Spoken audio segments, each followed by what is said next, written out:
Hi friends, welcome to my channel. సరే, ఎంత కలర్ఫుల్గా కనిపిస్తుంది కదా. టేస్ట్ కూడా అలానే ఉంది. చాలా చాలా బాగుంది.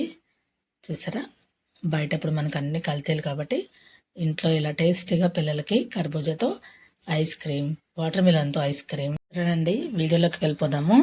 కర్బూజాని తీసుకొని ఇలా వీడియోలో చూపిస్తున్నట్టు కట్ చేసుకోండి రౌండ్గా.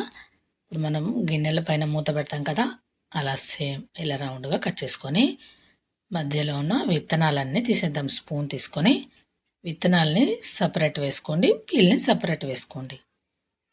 సరే, విత్తనాలని కూడా చాలామంది వేస్ట్ చేస్తూ ఉంటారు కదా, ఓపిక లేక చాలామంది వాటిని పడేస్తూ ఉంటారు.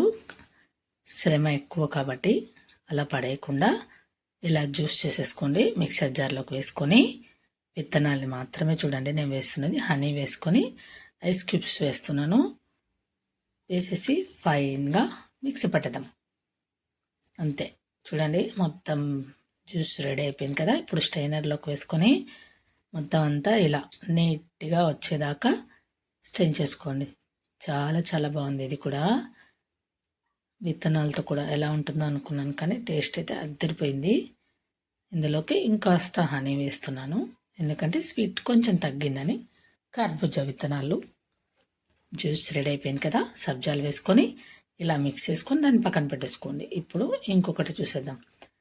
కర్బూజాలో ఉండే మొత్తం అంతా తీసేసుకొని మొత్తం కాయంతా ఇలా సపరేట్ పెట్టుకున్నాం కదా.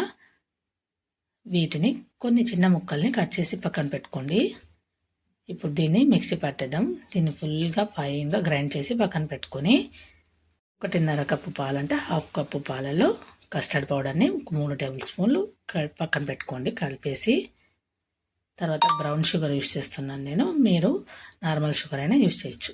దాన్ని బాగా కరిగేంత వరకు కరిగిచ్చేసుకొని చూడండి, నెమ్మదిగా మరీ హై ఫ్లేమ్ పెట్టకండి, లో ఫ్లేమ్ మీద చేయండి. ఇప్పుడు కస్టర్డ్ మిశ్రమం ఉంది కదా, పాలు బాగా ఉడికేటప్పుడు కస్టర్డ్ మిశ్రమాన్ని వేస్తూ కలపండి. ఉండలు కట్టకుండా చిక్కపడేదాకా కొంచెం బాగా నెమ్మదిగా కలుపుతూ ఉన్నారంటే అది తొందరగా చిక్కపడుతుంది. కొంచెం చూసుకోండి, తెలియని వాళ్ళైతే. ఆల్మోస్ట్ అందరికీ తెలుసు, తెలియని వాళ్ళనమాట. ఇది కొంచెం బాగా చల్లారని వచ్చిన తర్వాత ఇప్పుడు కర్బూజా జ్యూస్ మనము మిక్సీ పట్టి పెట్టుకున్నాం కదా, విత్తనాల జ్యూస్ కాదండి, కర్బూజా జ్యూస్ని, వాటిని అలాగే మనము చిన్నగా కట్ చేసుకున్న వాటిని మొత్తం అన్నీ వేసేసి, గోడంబీలు బాదంలు కూడా వేయండి. స్వీట్ సరిపోయిందా లేదా చెక్ చేసుకొని గోడంబీలు బాదం వేసుకొని అంత పూర్తిగా చల్లారిన తర్వాత కర్బూజాలోకి మొత్తం వేసేసి పైన ఇంకొంచెం డెకరేషన్గా ఉంటుంది, టేస్టీగా ఉంటుంది. కొన్ని గోడంబి ముక్కలు, బాదం ముక్కలు వేసుకోండి. మీకు నచ్చితే మా ఛానల్ని సబ్స్క్రైబ్ చేసుకొని లైక్ కొట్టండి, షేర్ చేయండి. ఒక హైప్ ఇచ్చారంటే నాకు చాలా సపోర్ట్ చేసిన వాళ్ళు అవుతారు. ఇప్పుడు అంతేనండి. దానిపైన మూత పెట్టేసి మనము డీప్ ఫ్రిడ్జ్లో పెట్టేసుకుందాం. దాన్ని డీప్ ఫ్రిడ్జ్లో నైట్ అంతా పెట్టాను నేను. మామూలుగా అయితే 4-5 అవర్స్ చాలు. చూసారు కదా, రెడీ అయిపోయింది. జ్యూసు సీడ్స్తో జ్యూస్ అండి ఇది. కర్బూజా విత్తనాల జ్యూసు ప్లస్ ఐస్ క్రీమ్. కర్బూజాతో చూసారా, ఏది వేస్ట్ కాదండి. ఇప్పట్లో ఇలా సింపుల్గా పిల్లలకి హెల్తీగా చేసి పెట్టండి ఇంట్లోనే, చాలా బాగుంటుంది. ఇప్పుడు రెడీ అయిపోయింది. ఫ్రిడ్జ్లో నుంచి తీసేసాను. కొంచెం గట్టిగా ఉంటుంది, చూసుకొని కట్ చేసుకోండి. ఇలా మీకు నచ్చినట్టుగా షేప్స్ కట్ చేసుకొని అంతేనండి.